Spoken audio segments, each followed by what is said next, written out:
अस्सलामुअलैकुम, मैं हूँ आपकी मेज़बान शाइस्ता रज़ा और आप देख रहे हैं प्रोग्राम आवाम दोस्त। इलेक्शंस तो हो गए, लेकिन इलेक्शन के बाद देखना ये है कि मसाइल के जो अंबार हैं वो कराची शहर से कम हुए हैं या नहीं, और इसका बेड़ा उठाया है हमने।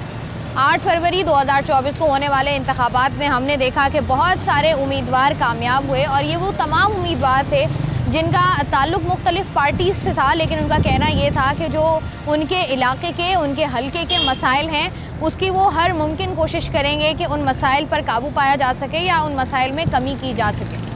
आज जिस हलके में मौजूद हूँ ये है NA 236। इसमें कराची के बहुत ही मशहूर इलाके भी आते हैं, जिनमें आपका बहादुराबाद शामिल है, PCHS शामिल है, धोराजी शामिल है, शरफाबाद शामिल है, पटेल पाड़ा शामिल है, गुलिस्तान जौहर के कुछ ब्लॉक्स आते हैं, और साथ ही साथ गुलशन इकबाल के भी जो है वो कुछ ब्लॉक्स इसके अंदर शामिल हैं। और इसके अलावा और भी बहुत से इलाके हैं जो कि इस सोसाइटी में या इस हलके में जो आते हैं। अब सवाल ये है कि ये अगर इलाक़ों की अगर हम बात करें, हमारे दिमाग में आता है, अगर हम PCHS की बात कर लें, गुलशन इकबाल की बात कर लें, गुलिस्तान जौहर की बात कर लें, हमें लगता है कि ये वो इलाके हैं जो कि ऑर्गेनाइज्ड इलाके हैं, जहाँ पर तमाम तर वो मसाइल मौजूद नहीं हैं जो बाकी कराची के इलाकों के मसाइल हैं। लेकिन अनफॉर्चुनेटली ऐसा नहीं है।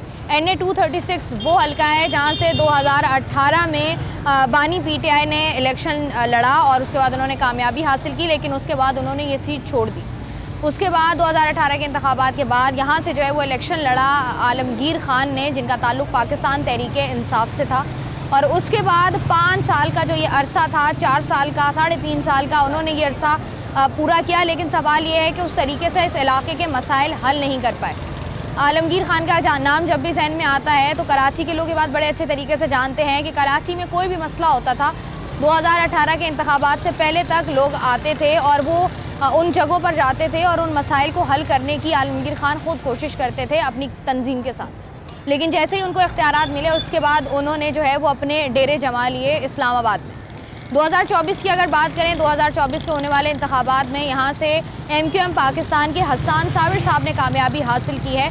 लेकिन जो है अब अगर हम 8 फरवरी से लेकर अब तक के हालात देखें, इसको जो है वो तकरीबन साल होने वाला है, 3-4 महीने बाद साल हो जाएगा। लेकिन अब तक जौहर के जो मसाइल हैं या इस हल्के के NA 236 के जो मसाइल हैं, क्या उन पर काबू पाया जा सका है, क्या उनको किसी हद तक हल किया जा सका है?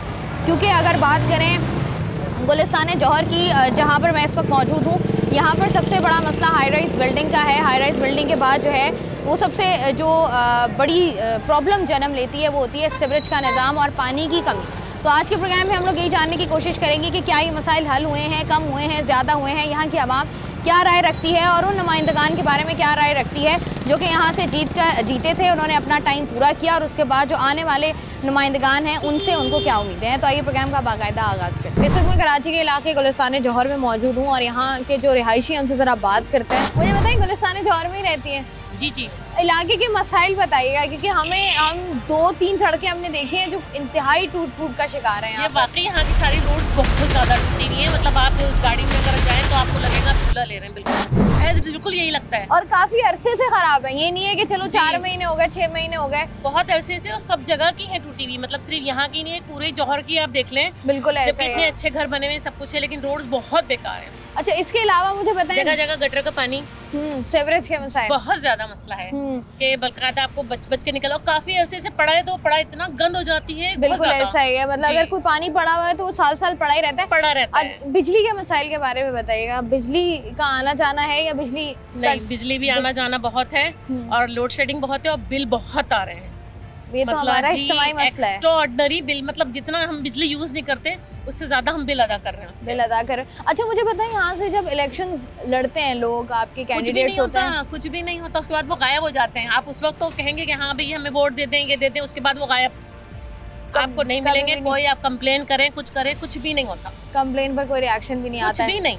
ठीक है जी, बहुत शुक्रिया आपका। सर, ये जो सीवरेज का मसला है जौहर का, इसके बारे में बताइएगा, कितना संगीन है? मैं सबसे आपको वेलकम भी करूँगा और काफ़ी यानी वाहिद आपका ही TV चैनल है जो इस मसाले को, ये जो है ना, इतना टाइम निकाल करके यहाँ पे आए, बहुत शुक्रिया, और ये आगे तक पहुँचाएँ। ये जो इतनी टैक्सेस देने वाला शहर, जो पूरे पाकिस्तान को चलाने वाला ये कराची है, अगर कराची को अलग कर लें तो ये पाकिस्तान नहीं चलेगा। हर चीज़ यहाँ पे दुगनी टैक्सेस देखो, हर चीज़ रेवेन्यू यहाँ से जाता है। फिर भी यहाँ यूरोप का शहर होना चाहिए। ये एक यहाँ ये तो काफ़ी और काम करने के बजाय ये दरख्त भी नज़र नहीं आ रहे, ये भी ख़त्म कर लिए। कितनी बीच में आपको पता होगा। अच्छा मुझे बताएं, ये बिल्कुल सही बात कह रहे हैं आप। अगर हम बात करें जौहर की तो हमें ज़्यादा हाई राइज बिल्डिंग्स नज़र आती हैं, अपार्टमेंट ज़्यादा नज़र आते हैं। तो पानी का मसला है यहाँ पर? पानी का बस पानी माफिया है। पानी तो बस एक दिन आता है, कभी लाइन बंद करते हैं, कभी बस ये टैंकर माफिया है जो करोड़ों अरबों रुपए का बिजनेस है यहाँ पे चलता है। तो गरीब लोग वैसे ही वैसे गरीब होते जा रहे हैं। टैंकर कितने का आता है? टैंकर तो एक छोटी सी टांकी 1500-2000 रुपये की छोटी सी टांकी जिसमें 2-3 बंदे जो है निहा कर सकते हैं, बाकी तो टांकी वो वैसे ही ख़त्म। और पानी भी इतना साफ़ नहीं होता है, फिर भी मजबूरन लेना पड़ता है। परफ्यूम चौक से जो है ना आए 1 वीक छोड़कर दूसरी वीक में डकैती हो रही है, लोगों से लूटमार हो रहे हैं। फैमिली के साथ कोई खाना खाता है, बच्चा कोई भी है गाड़ी में बैठा है, ये मेरे साथ भी हुआ है। मेरे पैसे भी चले गए, मोबाइल भी चले गई। 15 पे गए थे, पुलिस के पास गए थे, किसी ने नहीं सुना, बोला कि जाओ कहीं भी, कुछ भी नहीं होगा, ये सिलसिला जारी रहेगा। ठीक है, पाकिस्तान जिंदाबाद। जौहर में कोई बेहतरी आई है? हाँ, दुकानें बहुत खुल गई हैं, बिल्डिंगें बहुत बन गई हैं, ये बेहतरी आई है। अच्छा, जब बिल्डिंग्स बनती हैं तो सीवरेज का मसला जो है ना वो भी बढ़ता है। तो अब जौहर में सीवरेज का निज़ाम कैसा है? बेकार, 3rd क्लास, बिल्कुल 3rd क्लास। और हम लोग तो कच्ची आबादी के मुकीम हैं। आप यकीन करें इस बारिश के अंदर भी हम तैर के जा रहे हैं, तैर के आ रहे हैं अपनी गली में। कामरान चौरंगी के पीछे ही आबादी है, हम वहाँ पे नाला सारा उसका उबला हुआ है, कोई सफाई का निज़ाम नहीं है हमारे पास। वो ट्रस्ट बिन के लिए भी यानी कि नाला ही है, हमने अपना कचरा भी उसी में ही फेंकना है। यहाँ बहुत सारी चीज़ें ऐसी हैं, बहुत सारे ऐसे मसाइल हैं जो कि हल होने चाहिए, और हल होने इसलिए भी चाहिए क्योंकि कराची एक ऐसा शहर है जहाँ पर हर तबके से ताल्लुक़ रखने वाले लोग रहते हैं और लोगों के पास इतने वसाइल उस तरीके से मौजूद नहीं है। लेकिन अगर आपके नुमाइंदगान हैं जिनको जो है वो तमाम तर आवाम ने मुंतखब किया था अपने लिए, तो अगर ये देखा जाए तो ये उन्हीं की ज़िम्मेदारी है कि जो बेसिक मसाइल हैं उनको अगर वो हल कर दें तो आवाम जो है वो थोड़ा सुकून में आ सकती है, थोड़ा रिलैक्स हो सकती है और अपने काम पर तवज्जो दे सकती है। लेकिन अनफॉर्चुनेटली वो भी नहीं हो रहा है।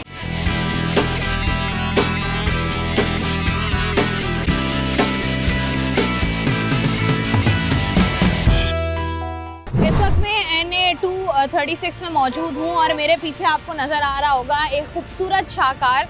जी हाँ, ये अगर हम बात करें NA 236 के एक इलाके गुलिस्तान जौहर की जिसमें इस वक्त मैं मौजूद हूँ, तो आपको इस तरह की सड़कें, इस तरह का इंफ्रास्ट्रक्चर नज़र आएगा। और ये सड़कों का हाल अभी से नहीं है कि हम ये बात करें कि यहाँ पर जो है वो बारिश हुई और बारिश के बाद जो है वो सड़कों का हाल ये होगा। ये कराची, ये गुलिस्तान जौहर की वो सड़क है, वो पैच है जो पिछली कई दिहाइयों से ऐसी है। कभी यहाँ पर जो है वो मिट्टी डालकर इसको नॉर्मल करने की कोशिश की जाती है, लेकिन जब मिट्टी डाली जाती है तो सिचुएशन और वर्स्ट हो जाती है। और जितनी भी गाड़ियाँ आपको यहाँ से गुजरती हुई नज़र आ रही हैं, आपको नज़र आ रहा होगा कि कितनी मुश्किलात से वो दो चार हैं।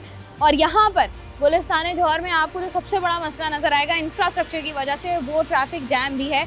यहाँ से जो लोग गुजर रहे हैं उनसे ज़रा बात भी करते हैं। अस्सलाम वालेकुम। सलाम। मुझे बताओ ये रोड कब से ख़राब है? ये इनको तो बहुत महीने हो गए। बहुत कोई कभी सही देखी है ये सड़क? नहीं, कभी सही देखी है तो महीने में फिर ऐसा। तो ये मुझे बताओ कि रिक्शे में काम निकलता है इसकी वजह से? तबाह हो गए रोडों की वजह से, ये हमारे हुकूमत ने तबाह कर दी है। क्या काम निकलता है? कमानियाँ टूटते हैं, इससे ख़राब होते हैं, ये हैंडल है ये वाली, ये ख़राब होता है, बहुत सारे काम निकलते हैं, परेशान है। तो सर, ये कराची का सबसे बड़ा मसला है इंफ्रास्ट्रक्चर, सड़कें टूट फूट का शिकार हैं। आप क्या समझते हैं कि वजह क्या है इसकी? हालांकि देखा जाए तो जौहर एक अच्छा इलाका है, उसके बावजूद भी सड़कों का टूट फूट का शिकार होना कहाँ नाअहली है? मेरे ख्याल तो यही है कि सबसे बड़ा मसला तो एक सीवरेज का है कि वो नहीं है, और दूसरे वाटर लाइन, वो घरों में कम पानी जाता है और रोड पर ज़्यादा मौजूद होता है। उसका एक मेन जगह तो ये अब्दुल्ला टेरिस के पास से है, फिर उसके बाद ये अपना KSC के ऑफिस के पास, और अब माशाल्लाह से यहाँ से भी शामिल होना शुरू हो गया 786 के पास से। अच्छा। और वो सारा ये नया अरबों रुपये लगाकर ये अंडरपास और पुल बनाया है, वो सारा बर्बाद हो रहा है और रोड के ऊपर ट्रैफिक भी ज़्यादा जाम हो रही है। बिल्कुल ऐसा ही है जी, जहाँ पर आवाम की सहूलत की जाती है वहीं पर जो है वो आवाम के लिए अजियत बढ़ जाती है। ये जो नुमाइंदगान है हमारे जिनको हम वोट देते हैं सर, ये किस काम आएंगे हमारे? उन्हें मालूम ही नहीं है मेरे ख्याल में, ये ना विजिट करते हों शायद, इस वजह से उनको कुछ पता ही नहीं है कि क्या मसले मसाइल हैं। अगर उन्हें नहीं पता तो वो हम बता रहे हैं कि ये चीज़ें हैं। और क्या मसाइल हैं जौहर के सीवरेज के अलावा? उसके अलावा यहाँ पर अपना ये रेहड़ियों का और उनके रिक्शाओं का इतना हजूम है कि गुलिस्तान जौहर कम और वो मेरे ख्याल में कोई गांव देहात ज़्यादा लगता है। बिल्कुल ऐसा ही है जी। इंक्रोचमेंट की बात कर लें तो जौहर में आपको सबसे ज़्यादा नज़र आती है इंक्रोचमेंट। उसके साथ साथ सीवरेज का निज़ाम जो है वो इस इलाके में तबाह बर्बाद है। उसकी बुनियादी वजह जो हम पहले भी डिस्कस कर रहे थे कि बहुत सारे अपार्टमेंट्स, बहुत सारी हाई राइज बिल्डिंग्स यहाँ पर बनी हुई हैं, और जब आपका इंफ्रास्ट्रक्चर तबाह होता है तो जो है वो इस तरह के तमाम मसाइल भी जन्म ले रहे होते हैं। और साथ ही साथ सबसे बड़ा मसला जो कि पूरे शहर कराची का है वो है पानी की कमी। और पानी की कमी होना एक अलग मसला है। दूसरा मसला ये है कि यहाँ पर अगर आपने पानी का टैंकर मंगवाना है तो वही टैंकर जिसके सरकारी रेट 1600 रुपये हैं, वही सरकारी टैंकर आपको जो है वो 5000-6000 रुपये में मिल रहा होता है, जो कि एक अलमिया है। लेकिन सवाल यहाँ पर यह है कि जितने भी अवामी नुमाइंदे हैं, जो अपने आप को अवामी नुमाइंदा भी कहते हैं, जो इलेक्शंस लड़े भी, जीते भी, उसके बाद दोबारा हुकूमत में भी आए, दोबारा से इलेक्शन जीते, वो कहाँ पर हैं? क्योंकि लोगों ने उनको नहीं देखा, तो हम जो है वो उनसे बात करने की कोशिश करेंगे।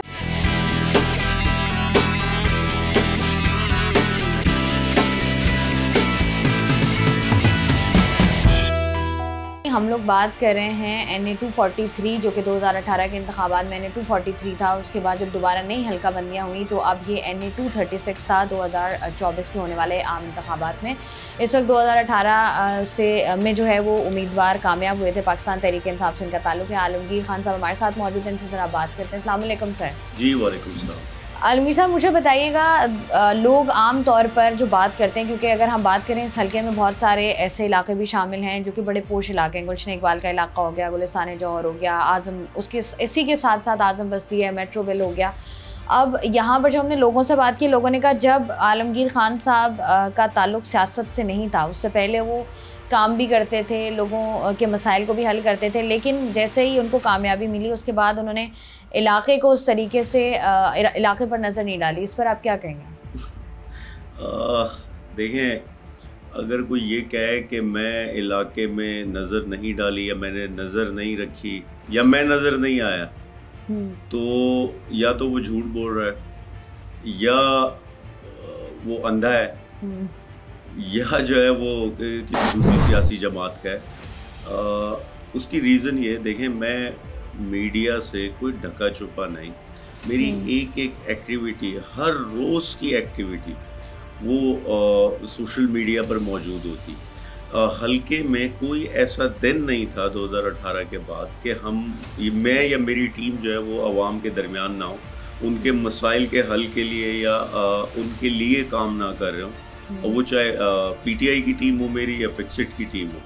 तो ये सवाल ही नहीं पैदा होता इस किस्म की कोई बात का। देखें, होता क्या है, लोगों की एक्सपेक्टेशन ज़्यादा हो जाती हैं, इसमें कोई शक नहीं कि मैं जब MNA बना तो लोगों की एक्सपेक्टेशन वो ज़्यादा थी, लेकिन लोग आहिस्ता आहिस्ता इस चीज़ पर एजुकेट हुए कि एक MNA का क्या काम है, वो लेजिस्लेटर होता है।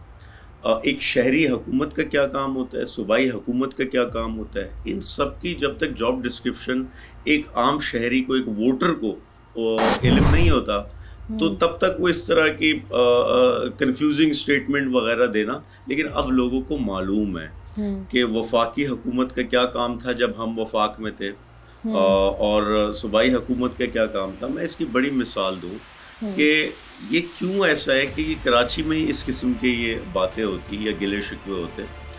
लाहौर में जो है वो मेट्रो बस बनी, तो क्या फेडरल गवर्नमेंट ने बनाई थी या सूबाई गवर्नमेंट ने बनाई थी?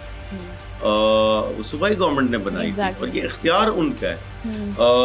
कहीं सीवरेज का प्रॉब्लम होता या रोड का प्रॉब्लम होता या कचरे का प्रॉब्लम होता, कोई बल्दियाती इशू होता, तो आप दूसरे सूबों में क्या फेडरल गवर्नमेंट को चीख पुकार करते या सूबाई गवर्नमेंट को?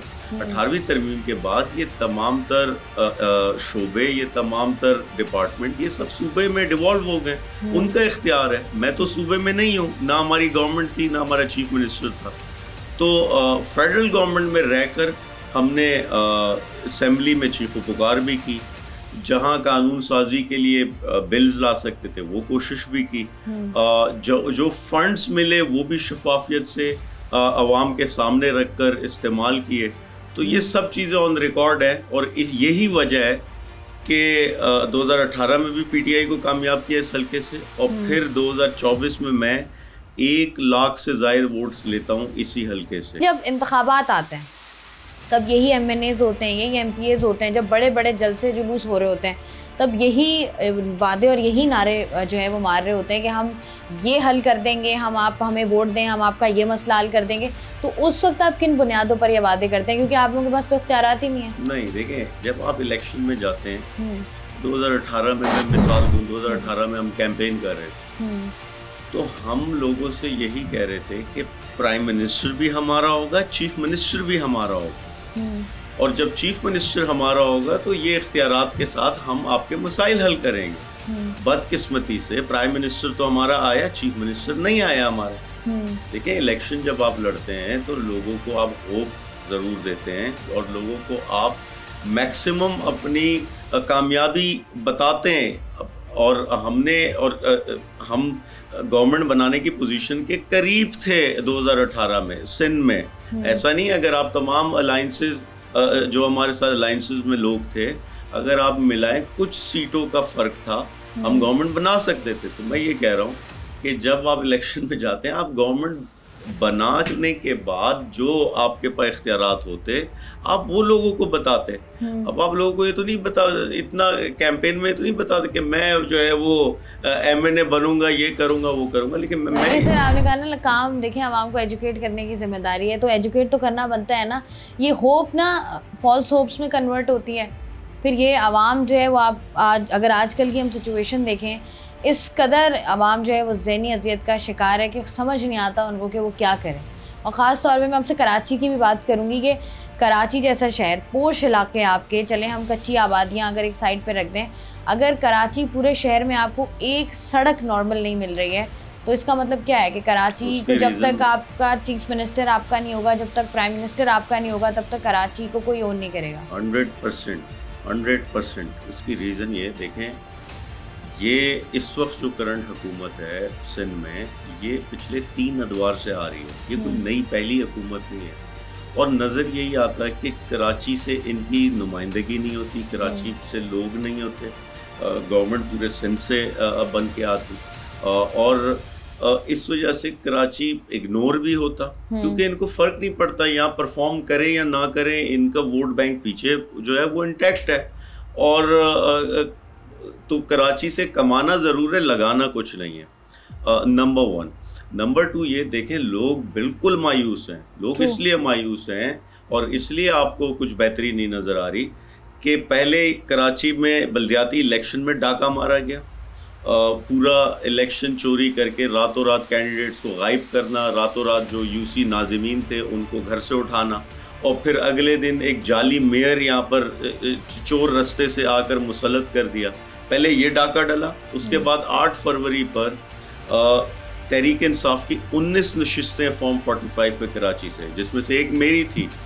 मैं खुद इतनी बड़ी मिसाल हूँ कि 1.25 लाख वोट लेकर रात को 1.25 लाख वोट लेकर सोते हम, सुबह उठते तो वो 1100 वोट बन जाते। ये कराची के साथ ज्यादती हुई, मेरे साथ नहीं हुई ज्यादती। ये 1 लाख लोग कराची के लोग थे जिनको इन्होंने इनके अंगूठे गायब कर दिए। तो जब आप हकीकी नुमाइंदगी नहीं लाएंगे तो आप क्या समझते मसाइल का हल होगा? ये मुफाद परस्त टोले को उठाकर फॉर्म 47 पे बिठा देंगे, ये अवामी बात करेंगे, ये तो वो बात करेंगे जिससे इनके आका खुश होते हैं। इसीलिए आप नहीं एक्सपेक्ट करें कि मसाइल का कहीं हल निकलना है, मसले बेहतर होने, कुछ नहीं होना। मुझे बताएं ना, पिछले 8 फरवरी के बाद से कितने एहतजाज हुए कराची के मसाइल पे, पानी पर, सीवरेज पर, सड़कों पर? कौन निकला है? कोई नहीं निकला। पता ही नहीं है नुमाइंदा कौन है, एमएनए एमपीएस का पता ही नहीं है किधर, अवाम जानती ही नहीं है इनको। तो ये फर्क होता है जब आपकी जेन्युइन रिप्रेजेंटेशन होती है। वो ठीक है, अगर ऑपोजिशन में तो वो जेन्युइन ऑपोजिशन का किरदार अदा करती, आपके मसाइल को ऐवानों में लेकर जाती, सड़कों पर लेकर जाती। अगर गवर्नमेंट में होती तब भी वो मसाइल के लिए संजीदा होती, अवाम से रिश्ता होता। लेकिन ये 2 नंबर टोले से आप क्या एक्सपेक्ट करते हैं? ठीक है जी, बहुत बहुत शुक्रिया। आलमगीर खान साहब हमारे साथ मौजूद है, पाकिस्तान तहरीक इंसाफ से इनका ताल्लुक है।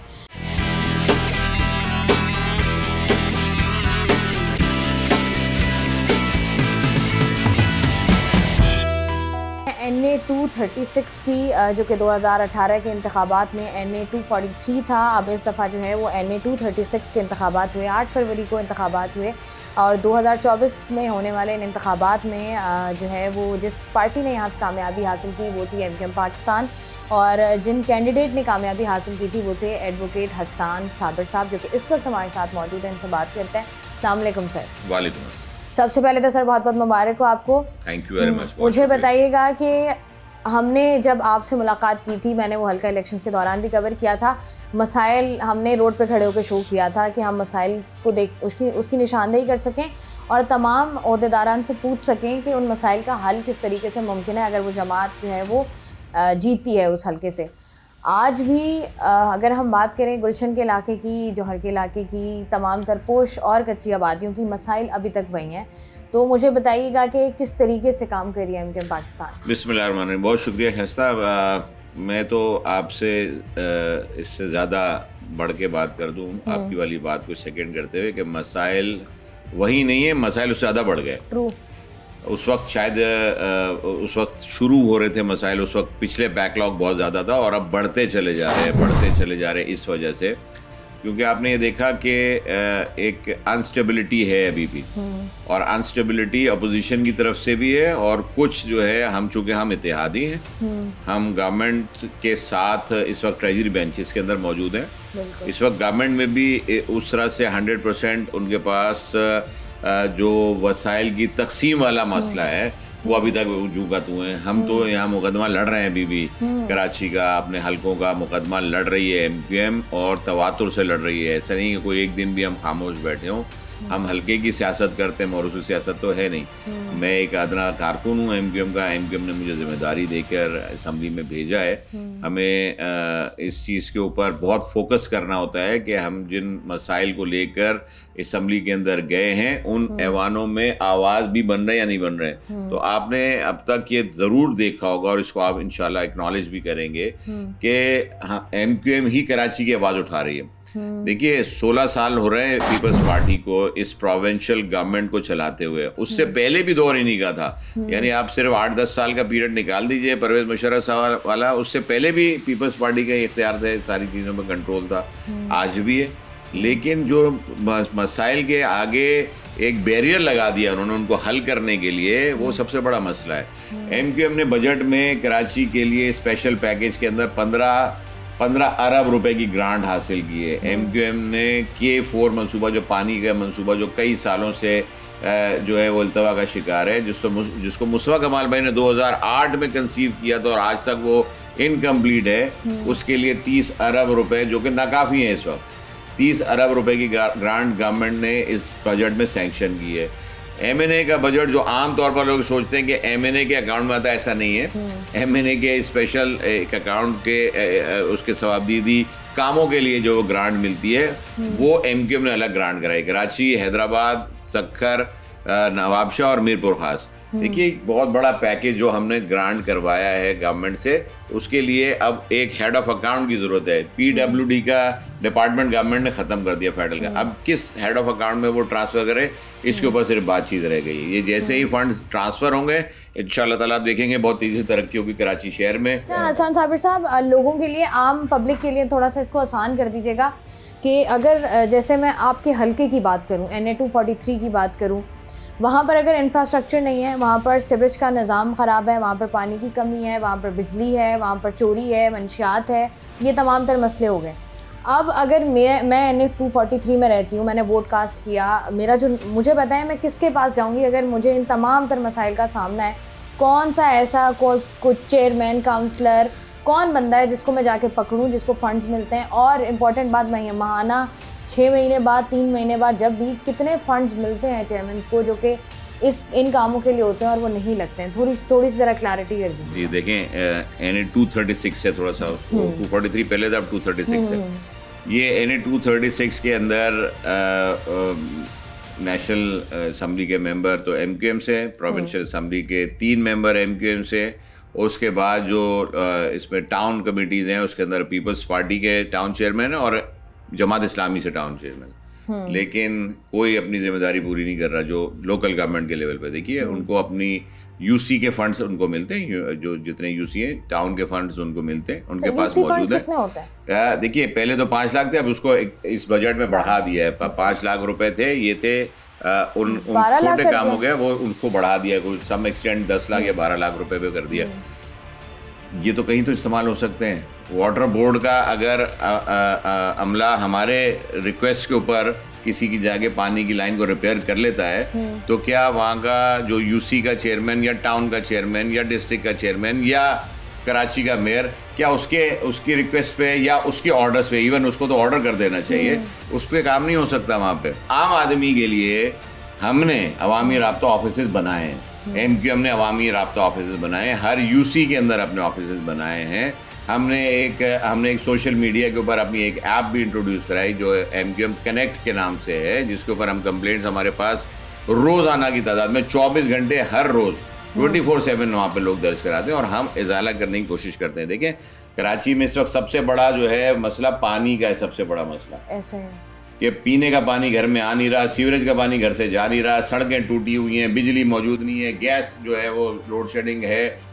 यहाँ सबसे बड़े मसाइल में से ये 5 मसाइल मैंने आपको गिनवा दिए, कंप्लेंट आती ही नहीं मसाइल के ऊपर। ऐसे है, बिल्कुल ऐसे है। अच्छा, अब लोगों ने सुई गैस का तो शायद कॉम्प्रोमाइज कर लिया है कि उन लोगों ने जो टाइमिंग सेट की है कि 11 बजे गैस की लोड शेडिंग होनी, उन्होंने 10 बजे अपना खाना तैयार कर लिया, रोटी तैयार कर ली, वो खाना सुबह का नाश्ता भी उसी तरह से कर लिया। बिजली के हिसाब से फिर ऑल्टरनेट पे चले जाते हैं लोग, जनरेटर कर लिया, सोलर के ऊपर चले गए थोड़ा सा, क्योंकि मिडिल क्लास और अपर मिडिल क्लास फैसिलिटी है मेरे हल्के के अंदर, दोनों तरह के लोग रहते हैं, तो वो ऑल्टरनेट पे चले जाते। आम आदमी को पता चले तो आवाज़ तो हम ही बन रहे हैं, हम ही हर तरह से। अब कराची के हर यूसी के अंदर हमने जो है अपने ऑफिस खोल दिए हैं, अवामी राब्ता ऑफिस हैं, कंप्लेंट सेल है, लोग अपनी शिकायतें लाते हैं। और ऐसा नहीं कि सिर्फ शिकायतें दर्ज हो रही है, आप रेंडमली जाके आज इस प्रोग्राम के बाद आप जाके चेक कीजिए कि हर यूसी के अंदर जो कंप्लेंट आती है उसका रजिस्टर भी मेंटेन होता है, और जब तक वो रिजॉल्व नहीं हो जाती उसके आगे रिजॉल्व नहीं लिख दिया जाता, हमारी लीडरशिप मुतमईन नहीं होती, हमसे सवाल करती है। ठीक है जी, बहुत बहुत शुक्रिया। MQM पाकिस्तान से हसन साबिर साहब हमारे साथ मौजूद थे, जिन्होंने NA 236 का इलेक्शन जो है वो लड़ा और उसके बाद जीता भी। अब मसला ये है कि बहुत सारे मसाइल ऐसे होते हैं, हम जब आम आदमी से कनेक्ट करने की कोशिश करते हैं तो वही बुनियादी मसाइल हैं जो कराची भर में फैले हुए हैं, मुख्तलिफ इलाके हों, मुख्तलिफ आप हल्के ले लें, लेकिन मसाइल वही हैं, थोड़े से ऊपर नीचे होते हैं। लेकिन मसला ये है कि लोग अक्सर ये बात करते हैं और लोग अक्सर सिर्फ ये शिकायत दर्ज कराते हैं, लेकिन उनको ये नहीं पता होता कि ये शिकायत लेकर आपने जाना किसके पास है। अक्सर ऐसा होता है लोग जाते भी हैं लेकिन उस तरीके से सुनवाई नहीं हो पाती है। ये ज़िम्मेदारी उन लोगों की ही है जिनको जो है वो आपने जितवाया है और जिताकर आपने उस हल्के की ज़िम्मेदारी या उसकी इस मुल्क की कानून साजी की ज़िम्मेदारी जो है वो आपने उनके सुपुर्द की है, ये सोच करके वो आपके लिए या आपके आने वाले कल के लिए कुछ बेहतर करेंगे। इलाके के यूसी चेयरमैन होते हैं जिनकी एक्चुअल में ये ज़िम्मेदारी है, टाउन चेयरमैन होते हैं उनकी ये ज़िम्मेदारी होती है, बल्दियाती नुमाइंदे जो आपके होते हैं उनकी ज़िम्मेदारी होती है आपके इलाके, आपके हल्के के इंफ्रास्ट्रक्चर को बेहतर करना, साथ ही साथ आपके तमाम तर मसाइल, तमाम तर शिकायत को सुनना भी और उनको हल भी करना। और उम्मीद हम यही करते हैं, क्योंकि उम्मीद पर दुनिया कायम है, तो हम भी उम्मीद करते हैं कि आने वाले कुछ टाइम में अगले इलेक्शन से पहले हालात थोड़े से बेहतर होंगे, कराची में थोड़ी सी बेहतरी आएगी और कराची के वो हल्के जिनके हालात जो हैं वो अबतर होते जा रहे हैं वहाँ पर भी थोड़ी सी बेहतरी आएगी। मैं हूँ आपकी मेज़बान शाइस्ता रज़ा। प्रोग्राम से मुझे दें इजाज़त, अपना रखिएगा ख्याल। अल्लाह।